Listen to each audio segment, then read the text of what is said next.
Yemen के आसमान पर छाई खामोशी अब तूफान में बदलने वाली है। हुसी क़यादत के अहम तरीन general major general Abdul Karim अल गम्मारी की इजरायली फजाई हमले में हलाकत के बाद यमन के हुसियों ने इजराइल को खुली जंग की धमकी दी है और इनका कहना है कि यह खून का हिसाब खून से ही लिया जाएगा। जनरल अल गम्मारी की शहादत ने हुसी क़यादत को न सिर्फ गम गुस्से की आग में धकेल दिया है, बल्कि अब वो इजराइल के वजूद को निशाना बनाने की बात कर रहे हैं। यमन के हुसियों का कहना है कि इनके फौजी सरबराह मोहम्मद अब्दुल करीम अल गम्मारी एक इजरायली फजाई हमले में हलाक हो गए हैं। इजराइल ने इसकी बाकायदा तस्दीक की है और कहा है कि यह कार्रवाई सीनियर हुसी कमांडर्स को निशाना बनाने की मुहिम का हिस्सा थी। हुसियों ने जवाबन इंतकाम की धमकी दे दी है।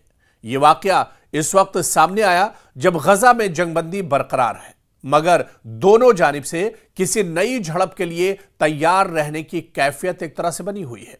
हुसी तहरीक ने यमन में अपनी पोजीशन बहुत मजबूत कर ली है। खासतौर पर ईरान के ताउन से वो न सिर्फ अंदरूनी यमन लड़ाई का हिस्सा बने हैं, बल्कि अब इजराइल के खिलाफ भी बहरी और फजाई कार्रवाइयों में मुलव्विस दिखाई दे रहे हैं। इजराइल के लिए यह बिल्कुल नई सूरत हाल है कि यमन की हुदूद से उनकी समत खतरा आ रहा है। खासतौर पर बुहैरे अहमर और तिजारती रास्तों के तनाजुर में अब यह खतरा इजराइल पर लगातार बढ़ता जा रहा है और मशरिक़ वुस्ता में हुसी अब एक बड़ा चैलेंज इजराइल के लिए बन गए हैं। सिर्फ इजराइल ही नहीं, बल्कि हुसियों के इस आतंक से, हुसियों की इस लड़ाई से और हुसियों के इस जद्दोजहद से अमेरिका भी परेशान है। हालांकि आप देखिए कि मशरिक़ वुस्ता में दायरा कितना भी तंग कर दिया हो, लेकिन यह हुसी लगातार इजराइल और अमेरिका के नाक में दम किए हुए। खासतौर से मशरिक़ वुस्ता में सबसे ज्यादा अगर किसी ने बिन्यामिन नेतन्याहू को परेशान किया है तो यही हुसी लड़ाका है, जो समंदर से लेकर जमीन तक। और इसके अलावा अब हुसियों के पास लेटेस्ट टेक्नोलॉजी है, हुसियों के पास अब लेटेस्ट हथियार है और अब बैलिस्टिक मिसाइल से इजराइल के ऊपर हमला कर रहे हैं। और ऐसे में अब हुसियों ने एक बड़ा चैलेंज दिया है।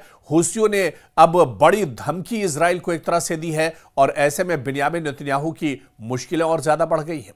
आप देखिए कि यमन के दारुल हुकूमत सना में वाक़ई एक कंपाउंड पर इजराइल ने हमला किया था, जहां अल गम्मारी मौजूद थे और दावा है कि उनका 13 साला बेटा भी इस हमले में हलाक हुआ है। इजरायली वजीर दिफा ने इसकी बाकायदा तस्दीक की है और कहा कि ऑपरेशन हुसी क़यादत को निशाना बनाने की एक कार्रवाई थी।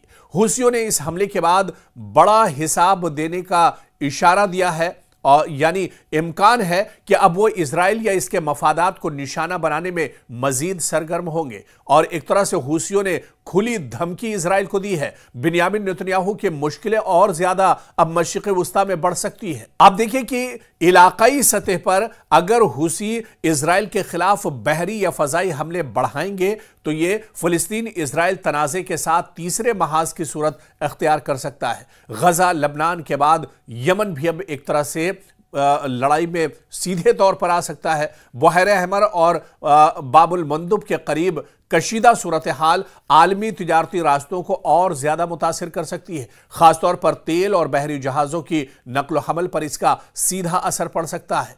इजराइल ने अब यमन को महाज के तौर पर कबूल करना शुरू किया है और मुमकिन है कि वो यहां मजीद फजाई कार्रवाई करेगा, मगर यमन का जोग्राफिया, हुसियों की जंगी तजुर्बे और ईरान का ताउन इजराइल के लिए चैलेंज का बायस बना हुआ है। यानी इस कार्रवाई का किसी लम्हे में फैसला बन जाना एक तरह से मुश्किल है, यानी इतना आसान नहीं है। इजराइल लगातार हुसियों पर अटैक कर रहा है, इजराइल लगातार हुसियों को खत्म करने की कोशिश कर रहा है, लेकिन यमन पर एक तो इजराइल से हमला करना, यमन का जोग्राफिया काफी ज्यादा मुश्किल है। यमन के महल वकू की बात करें तो यह इजराइल के लिए बहुत मुश्किल है। और इसके अलावा जो स्ट्रेटेजी और पॉलिसी जो हुसियों ने बना के रखी है, यह भी इजराइल के लिए काफी ज्यादा सरदर्द है। इसके अलावा आप देखिए कि इजराइल के फासले और इंटेलिजेंस का जो मसला है वो सबसे बड़ा मसला है। यमन से इजराइल तक कार्रवाई और निगरानी आसान नहीं है इजराइल के लिए, और अगर यह तनाज़ा बढ़ जाए तो सऊदी अरब, अमारात,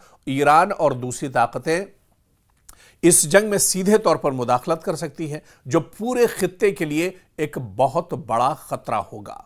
तो जिस तरह से अल गम्मारी की हलाकत हुई है।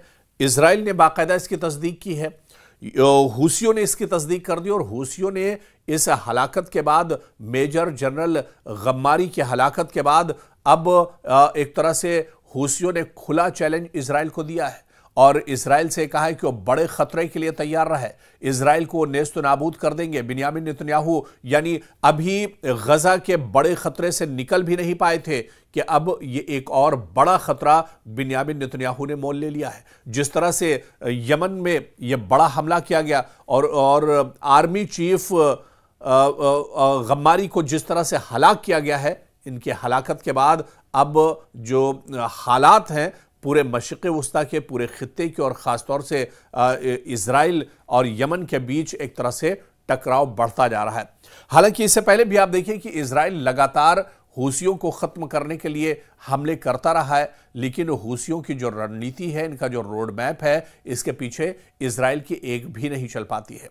आप देखिए कि ये जो हमला है, मशरिक़ वस्ता की जो मौजूदा सूरत हाल है, इसको देखते हुए ये सिर्फ एक वाक़या, ये सिर्फ एक हमला नहीं है, बल्कि ये खित्ते के ताकत के तवाज़ुन, जंग की नौयत और आलमी सियासत की तस्वीर बदल सकता है। हूसी तहरीक ने इजराइल को साफ इशारा दिया है कि वो सिर्फ घेरे में नहीं रहेंगे और इजराइल ने यह भी साबित किया है कि वो दूर दराज महाज से खतरे को नजरअंदाज नहीं कर रहा है। अगर दोनों तरफ से तहम्मुल और हिकमत अमली का फुकदान रहा तो यह तनाज़ा बड़े पैमाने पर एक तरह से तब्दील हो सकता है, लेकिन अगर वक्त पर सालसी मुआहदे और बैनुल अक़वामी ताउन सामने आए तो इस सूरत हाल को एक महदूद तनाज़े तक रोकना एक तरह से मुमकिन हो सकता है। लेकिन अब हूसी दरअसल किसी की मानने वाले नहीं है और हूसी, इससे पहले आपको याद होगा कि साल 2023 में जब हमास और इजराइल के दरमियान जंग शुरू हुई थी, उसके बाद से ही ये हूसी एक तरह से एक्टिव हुए थे। हालांकि मशरिक़ वस्ता में हूसियों का एक बड़ा दायरा है, हूसी बहुत पहले से यहां पर एक्टिव रहे हैं, लेकिन जब से हमास और इजराइल के दरमियान जंग छिड़ी थी, जब से गजा पर इजराइल ने हमले तेज किए थे, उसके बाद हूसी अपनी पूरी ताकत के साथ एक तरह से मैदान में निकल आए थे और हूसियों ने सबसे पहले इजराइल और अमेरिका के लिए बहर अहमर यानी रेड सी में मुश्किलें खड़ी की थी और उसके बाद कभी इजराइल के किसी शहर पर, कभी इजराइल के किसी एयरपोर्ट और एयरबेस को हूसी निशाना बनाते रहे और हूसी इससे पहले भी लगातार हमले करते रहे। और आपको याद होगा कि हालिया चंद महीनों की अगर बात की जाए तो हूसियों ने जिस नौयत के हमले किए हैं, ये एक बड़ा चैलेंज इजराइल के लिए बन गया है, क्योंकि हूसी अब खुद साख्ता जो रॉकेट्स हैं उन लोकल रॉकेट से हमले नहीं कर रहे हैं, बल्कि अब हूसियों के पास भी बैलिस्टिक मिसाइल हैं, ऑटोमेटिक मिसाइल्स हैं और इन मिसाइल के जरिए से वो हमला कर रहे हैं।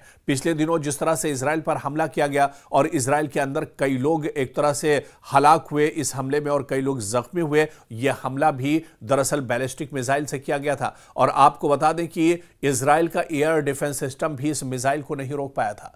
तो कहीं ना कहीं मुश्किलें इजराइल की लगातार बढ़ती जा रही हैं और हालिया दिनों अल गम्मारी की हलाकत के बाद जो गुस्सा हूसियों के अंदर है, जो नाराजगी हूसियों के अंदर है, हूसियों ने एक तरह से खुली धमकी इजराइल को दे दी है, बिन्यामिन नेतन्याहू को धमकी दे दी है कि अब वो सिर्फ बातें नहीं करेंगे, अब वो छोटे मोटे हमले नहीं करेंगे, बल्कि अब इजराइल एक बड़ी जंग के लिए तैयार रहे, इजराइल अब बड़ी तबाही के लिए तैयार रहे। यानी एक इशारा है हूसियों की तरफ से कि आने वाले दिनों में वो पूरी ताकत के साथ इजराइल को टारगेट करेंगे, इजराइल के जो मफादात हैं उस पर एक तरह से टारगेट करेंगे, इजराइल के जो सिक्योरिटी फोर्सेस के जो अड्डे हैं उसे एक तरह से टारगेट किया जाएगा। यानी इजराइल की मुश्किलें बढ़ेंगी। बिन्यामिन नेतन्याहू एक जंग से निकल नहीं पाए हैं कि अब हूसियों की नाराजगी भी बिन्यामिन नेतन्याहू को आने वाले दिनों में झेलनी पड़ेगी।